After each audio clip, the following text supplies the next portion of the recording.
NCP অর্থাৎ তরুণদের নবীন রাজনৈতিক দল নাকি জুনের মধ্যে নির্বাচন চায় না বলেই প্রধান উপদেষ্টা ডক্টর ইউনূস এখনও নির্বাচনের রোডম্যাপ ঘোষণা করছেন না, এমন অভিযোগ ঘুরপাক খাচ্ছে রাজনীতির মাঠে। জাতীয় নাগরিক পার্টি সত্যিই কি ঘোষিত সময়ের মধ্যে নির্বাচন চাচ্ছে না, এমন প্রশ্ন নিয়ে দৈনিক প্রথম আলোতে একটি প্রতিবেদন লিখেছেন দলটির যুগ্ম আহ্বায়ক সুলতান মোহাম্মদ জাকারিয়া, যা এই প্রতিবেদনে হুবহু তুলে ধরা হলো। গত কিছুদিন নির্বাচন নিয়ে তরুণদের বিরুদ্ধে সংঘবদ্ধ অপপ্রচার শুরু হয়েছে। তরুণ নেতারা নাকি নির্বাচনের বিরুদ্ধে, তারা ও ইউনূস সরকার নাকি নির্বাচন চায় না। কি নির্জলা মিথ্যাচার!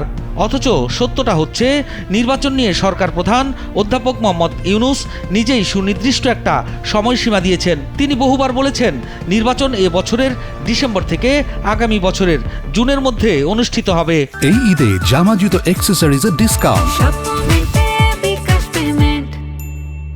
সরকারের এই সময়সীমা জুলাই বিপ্লবে নেতৃত্ব দেওয়া তরুণ নেতারা মেনে নিয়েছেন এই শর্তে যে সরকার শেখ হাসিনা ও তার সহযোগীদের বিচার কার্যক্রমে উল্লেখযোগ্য অগ্রগতি সাধন করবেন। রাষ্ট্রে যাতে এ ধরনের খুনি শাসক তৈরি হওয়া কঠিন হয়, সেজন্য রাষ্ট্র ও শাসন কাঠামোতে গুরুত্বপূর্ণ সংস্কার সাধন করবেন এবং নিজেদের প্রতিশ্রুত সময়সীমার মধ্যে নির্বাচন দিয়ে নির্বাচিত সরকারের হাতে ক্ষমতা হস্তান্তর করবেন।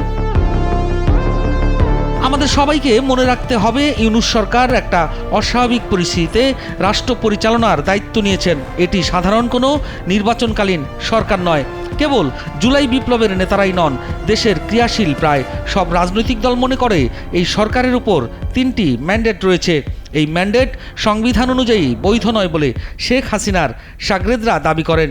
কিন্তু 24-এর রক্তস্নাত রাজপথে গড়ে ওঠা বাংলাদেশ রাষ্ট্রের এটি নতুন সামাজিক চুক্তি। যারা মনে করেন হাজারো তরুণের রক্ত মারিয়ে মোহাম্মদ ইউনূস শেখ হাসিনার কাছ থেকে ক্ষমতা নিয়ে একটা নির্বাচন দিয়ে আরেক শাসকের হাতে ক্ষমতার চাবি চালাচালির জন্য ক্ষমতায় আসীন হয়েছেন এবং তিনি বিচার ও সংস্কার করবেন না, তারা জুলাইকে ভুলভাবে পাঠ করছেন। তারা রক্তাক্ত অভ্যুত্থান পরবর্তী সরকারের ম্যান্ডেট সম্পর্কে ভুল ধারণা নিয়ে বসে আছেন। কেবল নির্বাচন আদায়ের জন্য বিএনপি তো 17 বছর ধরে নিষ্ফলা এক আন্দোলন পরিচালনা করেছে। তারা সফল হলে 3 মাসের একটা নির্বাচনকালীন সরকারই হতো, কিন্তু তারা এ দাবির সপক্ষে যথেষ্ট মানুষকে উদ্দীপ্ত করতে পারেনি, কারণ তাদের দাবি আদায়ে লাখ লাখ সাধারণ মানুষ রাস্তায় নেমে জীবন বাজি রাখতে প্রস্তুত ছিল না। ফলে তাদের নিজেদের কর্মীদের সীমাহীন ত্যাগ তিতিক্ষার পরও তাদের এই নির্বাচন চাই দাবিটি লড়াই হয়ে পড়েছিল বিএনপি কর্মী, সক্রিয় সমর্থক বনাম শেখ হাসিনার সংগঠন ও খুনে বাহিনীগুলোর।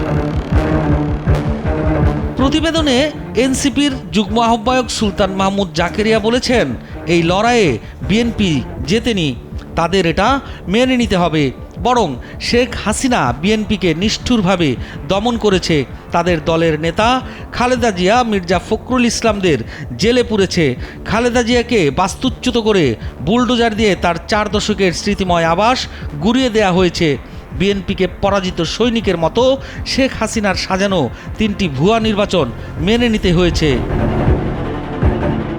হ্যাঁ, মানুষ ভোট দিতে না পেরে ক্ষুব্ধ ছিল, ফ্যাসিবাদের বিরুদ্ধে ক্ষোভে ফুঁসছিল, কিন্তু বিএনপির ডাকে রাস্তায় নেমে তাদের হাতে ক্ষমতার চাবি হস্তান্তরের লড়াইয়ে জীবন বাজি রাখতে প্রস্তুত ছিল না। বিএনপির অতীত কর্মকাণ্ড, নিজ দলেই গণতন্ত্রের ঘাটতি, জনগণের রাজনীতি না করে কেবল ক্ষমতা কেন্দ্রিক রাজনীতি করা মানুষ পছন্দ করেনি বলে তাদের ডাকে সাধারণ মানুষ এমনকি ভোটাধিকার আদায়ের মতো একটি ন্যায্য দাবির সপক্ষেও সাড়া দেয়নি। বিএনপিকে এই বাস্তবতা বুঝতে হবে, মেনে নিতে হবে। অপরদিকে 2024 সালের জুলাইয়ে এক ঝাঁক তরুণের ডাকে লাখ লাখ মানুষ রাস্তায় নেমেছিল। এর মধ্যে বিএনপির নেতাকর্মীরাও ছিলেন। এই লাখ লাখ মানুষ তরুণ নেতাদের আহ্বানে নেতৃত্বে গুলির সামনে জীবন দিতে দ্বিধা করেনি। কেন? তরুণেরা কি তাদের নির্বাচন চাই বলে রাস্তায় আহ্বান করেছিলেন? না, তরুণেরা একটি বৈষম্যহীন সমাজের কথা বলেছেন। তরুণেরা ফ্যাসিবাদী ব্যবস্থা সমূলে উৎখাতের কথা বলেছেন। তরুণেরা এসব দাবির সপক্ষে সাধারণ মানুষকে উদ্দীপ্ত করতে পেরেছেন। সবচেয়ে বড় কথা, সাধারণ মানুষ তরুণদের বিশ্বাস করেছেন। এই তরুণ নেতারা শেখ হাসিনা মুক্ত বাংলাদেশের অন্যতম অংশীজন। এই তরুণদের নেতৃত্বে ফ্যাসিবাদের রাজনৈতিক শাখা উৎখাত হয়েছে, ফ্যাসিবাদী ব্যবস্থা বন্দোবস্ত উৎখাত হয়েছে। এখন বাংলাদেশের মুক্ত পরিবেশে কেউ কেউ বলছেন বিএনপি সবচেয়ে বড় দল, সুতরাং তাদের কথা মতো নির্বাচন হতে হবে তাদের সময়সীমায়। তরুণদের বিচার ও সংস্কারের দাবি হচ্ছে নির্বাচন পেছানোর ষড়যন্ত্র। অবিশ্বাস্য। আমাদের কারোরই অতীত ভুলে যাওয়া ঠিক হবে না। নিজেদের মধ্যে সম্পর্কেও সঠিক ধারণা থাকা সহায়ক হবে। এই নতুন বাংলাদেশের তরুণদের সঙ্গে তাদের আত্মত্যাগ, উদ্ভূত দাবিগুলোর প্রতি সম্মান দেখিয়ে নেগোশিয়েট করতে হবে। তরুণেরা নির্বাচন চান, তবে কেবলই নির্বাচন নয়। তরুণদের চাওয়াকে অগ্রাহ্য করলে সবারই বড় ধরনের ক্ষতি হতে পারে।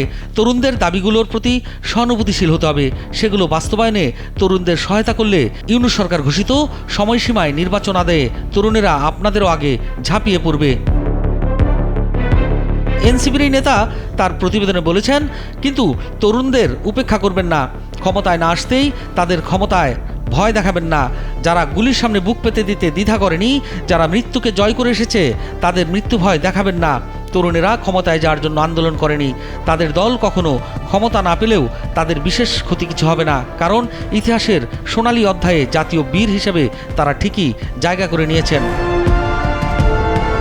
সুতরাং ইতিহাসের কাছে তাদের বিশেষ কিছু পাওয়ার নেই, কিন্তু দেশকে তাদের দেয়ার আছে অনেক কিছু।